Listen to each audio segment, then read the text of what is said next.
10 जून की हिंसा मामले में 6 और उपद्रवी गिरफ्तार हुए, यानी कुल अब तक 103 आरोपियों की गिरफ्तारी हो चुकी है। ये अपडेट है। पोस्टर और वीडियो के आधार पर 6 और नई पहचान और गिरफ्तारी की खबर है। और भी आरोपी जो हैं उनकी तलाश में पुलिस जुटी हुई है। तो देखिए, प्रयागराज से अपडेट आ रही है। 10 जून की हिंसा मामले में अब तक कुल 103 आरोपियों की गिरफ्तारी हो चुकी है। 6 और नई गिरफ्तारियां हुई हैं। पहचान हुई है पोस्टर और वीडियो के आधार पर, और अब तक कुल 103 आरोपियों को गिरफ्तार किया जा चुका है। 10 जून को जुमे की नमाज के मामले में हिंसा और जो तोड़फोड़ हुई थी, इसमें अभी भी धरपकड़ छानबीन जारी है और 6 और उपद्रवी गिरफ्तार हुए हैं। कुल संख्या आंकड़ा पहुंच चुका है 103 आरोपियों का जिनकी गिरफ्तारी हुई है, और आगे भी धरपकड़ जारी रहेगी क्योंकि पोस्टर और वीडियो के आधार पर अभी भी आरोपियों की पहचान की जा रही है। खोजा जा रहा है उन्हें, तलाश किया जा रहा है उन लोगों को जो इस तस्वीर में थे। चलिए, ज्यादा जानकारी सहयोगी हमारे मोहम्मद मोइन जुड़ते हैं, उनसे जानकारी लेते हैं। मोइन, और कितने लोग हैं जिनकी तलाश होनी है? 6 लोगों की गिरफ्तारी की तो खबर आ रही है। मामले में प्रयागराज में 10 जून को जुमे की नमाज के बाद जो हिंसा हुई थी, उसमें 97 लोगों को पहले ही गिरफ्तार कर जेल भेजा गया था। 6 और लोगों को गिरफ्तार किया गया, यानी अब तक कुल 103 लोगों की गिरफ्तारी हो गई है। और जो 6 नए लोग पकड़े गए हैं, गिरफ्तार किए गए हैं, इन्हें वीडियो फुटेज और जो पोस्टर लगाए गए थे शहर की सड़कों पर जगह जगह, उनके जरिए गिरफ्तार किया गया है।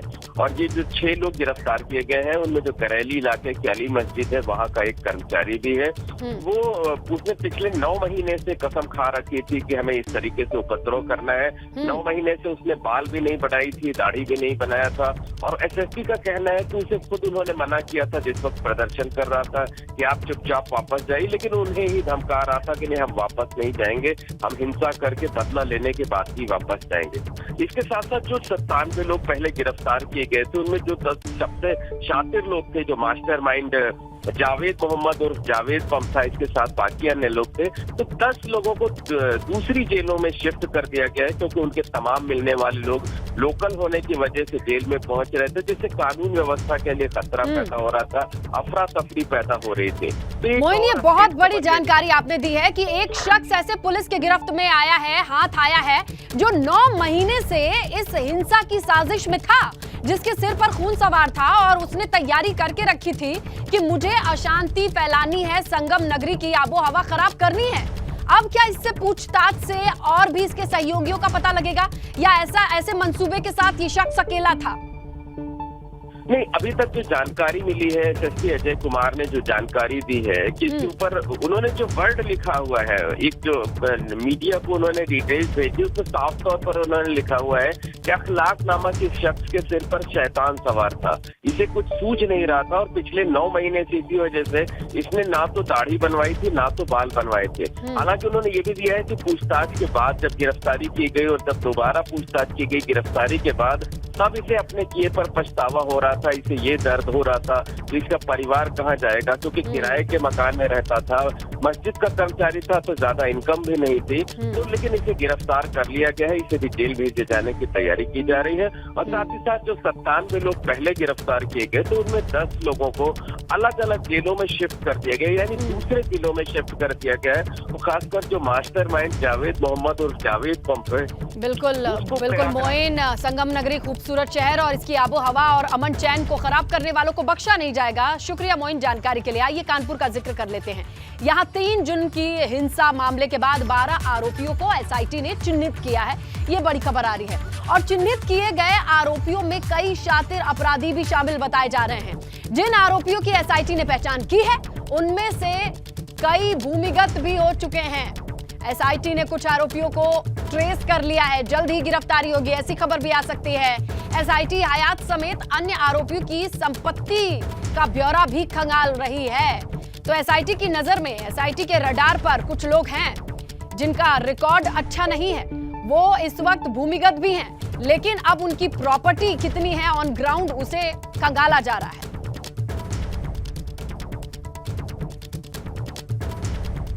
आगे बढ़ेंगे। देखिए, अग्निपथ योजना के खिलाफ आज भारत बंद की खबर, जहां यूपी, उत्तराखंड, दिल्ली समेत देश भर में अलर्ट है। युवाओं के भारत बंद को विपक्ष का समर्थन भी है। कांग्रेस समेत कई दल जगह जगह विरोध प्रदर्शन करेंगे, ये बड़ी खबर है। रेलवे स्टेशन, बस अड्डा, बाजार, यहां पर पुलिस का कड़ा पहरा होगा। इसके साथ ही सोशल मीडिया पर पैनी नजर रखी जाएगी, क्योंकि भड़काऊ पोस्ट और मैसेज करने वाले, सर्कुलेट करने वाले, इन सब पर निगाह रहेगी साइबर सेल की। तो देखिए, इनपुट मिल रहे हैं कि कई जगह विरोध प्रदर्शन हो सकता है। इसी मद्देनजर रेलवे स्टेशन, बस अड्डा, बाजारों पर पुलिस का कड़ा पहरा रहेगा। इसके साथ ही सोशल मीडिया पर निगाह रहेगी। किसी भी तरीके का भड़काऊ बयान, भड़काऊ मैसेज ना क्रिएट हो, ना सर्कुलेट हो, इस बात के लिए साइबर सेल नजर रखेगी। इसके अलावा जगह जगह प्रदर्शन की खबर मिल रही है। भारत बंद का जो आह्वान युवाओं की तरफ से किया गया है, इसे समर्थन कांग्रेस समेत कई दलों ने दिया है। और सिर्फ समर्थन ही नहीं, जगह जगह विरोध प्रदर्शन में भी साथ देते नजर आएंगे। तो देखिए, ये बड़ी खबर है। जिस तरीके से लगातार अग्निपथ योजना को लेकर के आज 5वें दिन भी अभियान जारी है। आज युवाओं ने भारत बंद का आह्वान किया है और इसका असर माना जा रहा है यूपी, उत्तराखंड, दिल्ली समेत देश भर में हो सकता है। 13 राज्यों में प्रदर्शन की हिंसक तस्वीरें भी आई थी। देखा हमने किस तरीके से आगजनी, तोड़फोड़ हुई। इसी को देखते हुए बस अड्डे, रेलवे स्टेशन, बाजारों में पुलिस की चौकसी बढ़ा दी गई है। आइए बढ़ते हैं आगे और समझ लेते हैं कि आखिर युवा संगठनों ने भारत बंद बुलाया है, तो इससे जुड़ी क्या पहलू, क्या चीजें हैं। देखिए, विपक्षी दल इस बंद का समर्थन कर रहे हैं, ये बात खुलकर के सामने आ रही है। अब इसी बंद को देखते हुए प्रशासन भी अलर्ट मोड पर दिखाई दे रहा है। विपक्षी दलों का भी साथ मिला हुआ है। इसके साथ बंद को देखते हुए प्रशासन पूरी तरीके से चौकन्ना है। अग्निपथ की विरोध में कई आग लिप्त हो चुके हैं, ये आग कई शहरों तक फैल चुकी है। ये हमने देखा और तस्वीरें लगातार आ रही हैं, तो आप भी देख रहे हैं। और पिछले कई दिनों से युवा संगठन विरोध कर रहे हैं। आज 5वां दिन है। देखिए, जैसे ये योजना अनाउंस हुई, उसके बाद से लगातार हम विरोध प्रदर्शन की तस्वीरें देखते चले आ रहे हैं। और देखिए, भारत बंद से यात्रियों को बड़ी परेशानी हो सकती है, क्योंकि ट्रेन संचालन प्रभावित हुआ है। हिंसा और विरोध के चलते ट्रेन कई रद्द की जा चुकी हैं, ये बड़ा असर है। और प्रदर्शनकारी कई ट्रेन और इंजन को, बोगी को निशाना बना चुके हैं, इसीलिए ट्रेन को कैंसिल करना पड़ा है।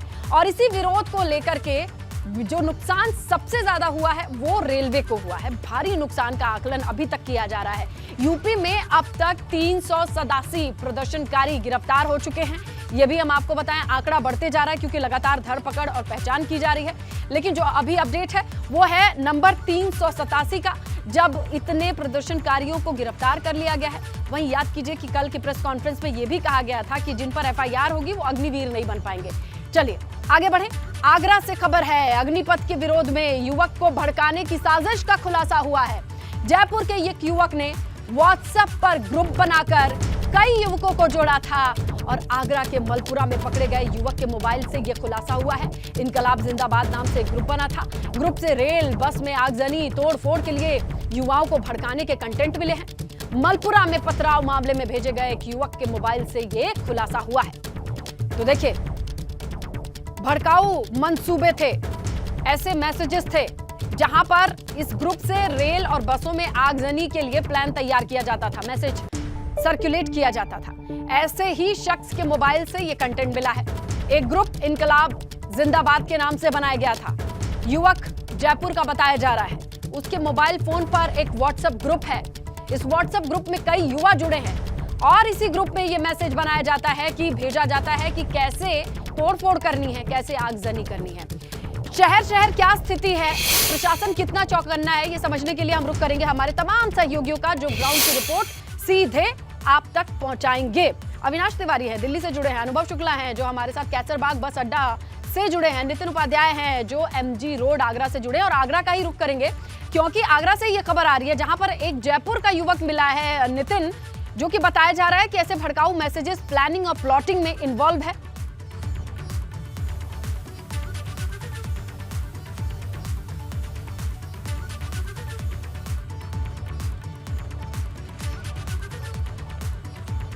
नितिन, आपकी आवाज। ग्वालियर जो हाईवे है उसको पूरी तरह से कहा जाए, इन जो उपद्रवी तत्व, उन जो आम जो कहा जाए आक्रोशित युवाओं ने पूरी तरह से कब्जा कर लिया था और काफ़ी देर तक वो उत्पात मचाते रहे थे। पुलिस ने 8 युवकों को उसमें गिरफ्तार किया है और उसमें से उनके मोबाइल को खंगाला गया है। तो एक युवक के मोबाइल में इनकलाब जिंदाबाद का ग्रुप बना हुआ है। बताया जा रहा है करीब 300 से ज़्यादा युवा उसमें जुड़े हुए थे और वो कहीं ना कहीं क्या हमें पूरी तरह से सड़कों पर किस तरह से तांडव मचाना है, किस तरीके से उत्पात करना है, किस तरह से कानून व्यवस्था अपने हाथ में लेनी है। उनका कहना है कि जब तक इंकलाब जिंदाबाद, ये नारा भगत सिंह ने दिया था, तो उनका ये कहना है कि जब तक गूंगी बहरी सरकार सुनेगी नहीं, जब तक कोई बड़ा प्रदर्शन नहीं करते हैं, हम आग नहीं जलाते हैं, हम कोई नुकसान बड़ा नहीं पहुंचाते। और इस मामले में पुलिस ने उन युवकों को गिरफ्तार करके जेल।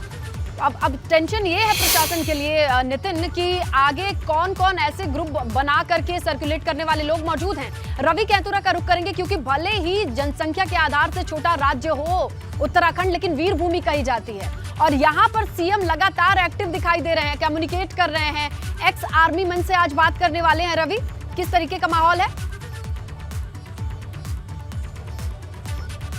बिल्कुल सुनीता, देखिए पूरे प्रदेश में अगर हम देखें तो पहाड़ हो चाहे मैदान हो, अग्निपथ योजना का विरोध चल रहा है। ऐसे में आज मुख्यमंत्री पूर्व सैनिकों के साथ बातचीत भी करने वाले हैं और इसके बाद ये भी लोगों को एक संदेश जाएगा कि इस योजना से क्या लाभ हैं, जो कि लगातार सरकार लोगों को बताने की कोशिश कर रही है। मैं इस वक्त देहरादून के रेलवे स्टेशन पर हूँ।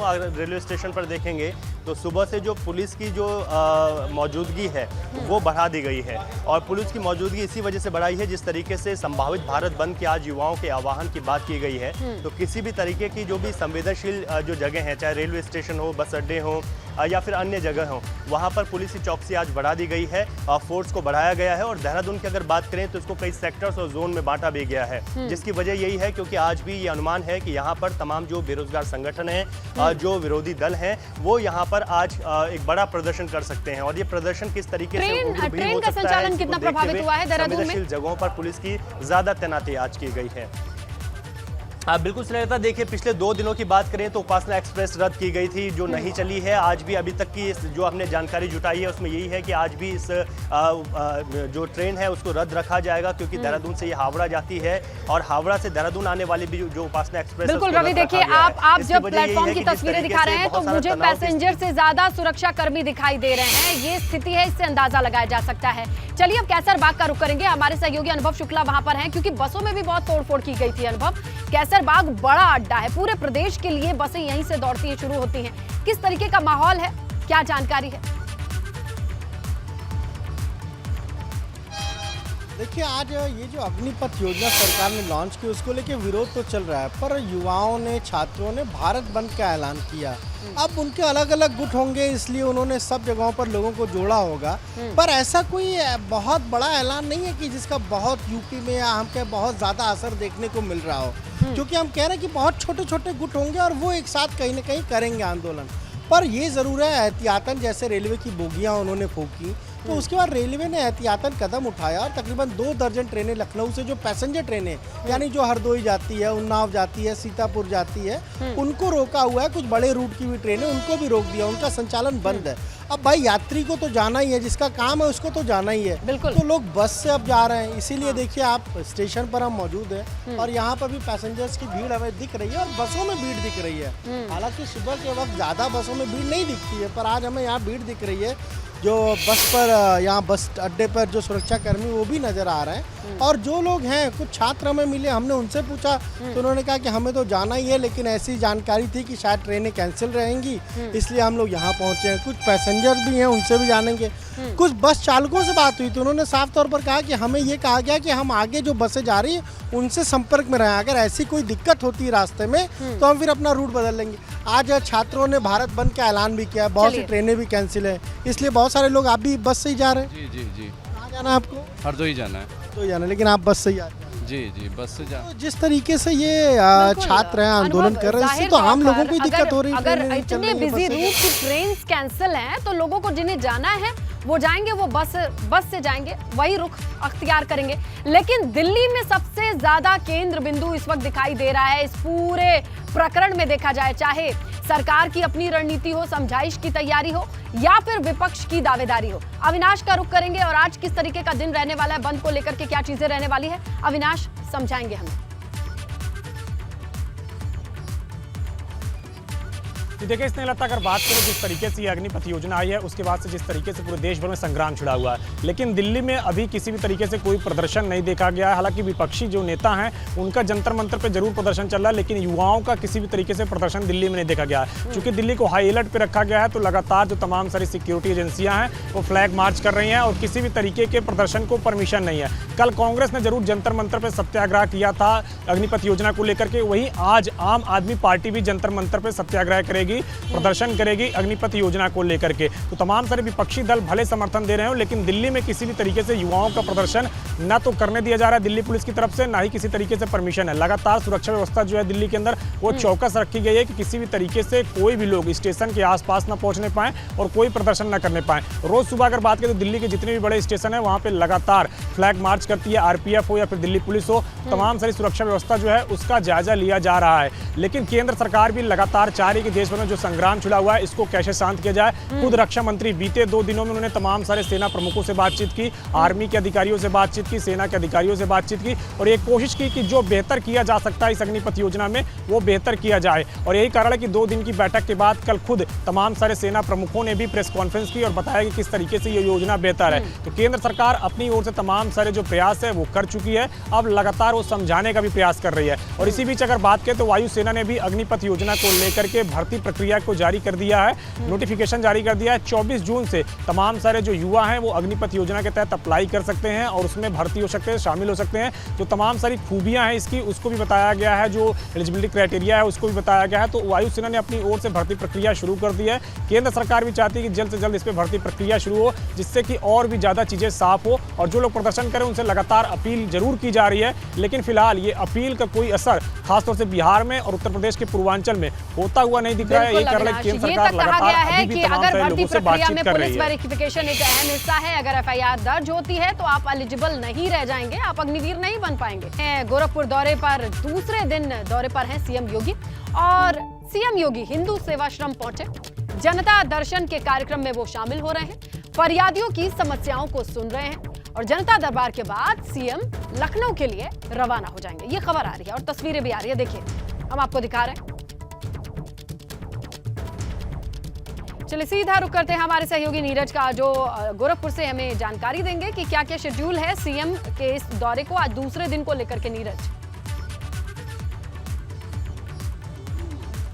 जी बिल्कुल, आजमगढ़ उपचुनाव में प्रचार के बाद मुख्यमंत्री 2 दिवसीय दौरे पर गोरखपुर कल शाम पहुंचे और उसके बाद से मंदिर में ही थे। और सुबह जो उनकी दिनचर्या होती है, जब वो गोरखपुर होते हैं तो सुबह पूजा पाठ के बाद गौ सेवा करते हैं और लगभग 7:45 बजे वो हिंदू सेवाश्रम में जनता दर्शन में गए। और ज़्यादातर मामले अगर देखा जाए तो ज़मीन से जुड़े आ रहे हैं और यही वजह है कि उन्होंने अधिकारियों को भी सख्त निर्देश दिए कि पिछली बार दिए थे और इस बार भी दिए हैं कि जो ज़मीन से जुड़े मामले हैं उसका थाने स्तर पर ही निस्तारण हो। यही वजह है कि 2 दिन पहले यहाँ के एसएसपी ने सीधे क्लास लगाई थी सभी थानेदारों की और उनसे सीधे संपर्क कराया था जो फरियादी हैं, जो पीड़ित आए थे और काफ़ी सख्त एक्शन भी लिया था।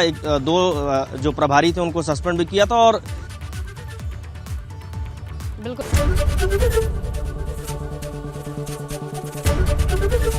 एबीपी गंगा, खबर आपकी, जुबान आपकी।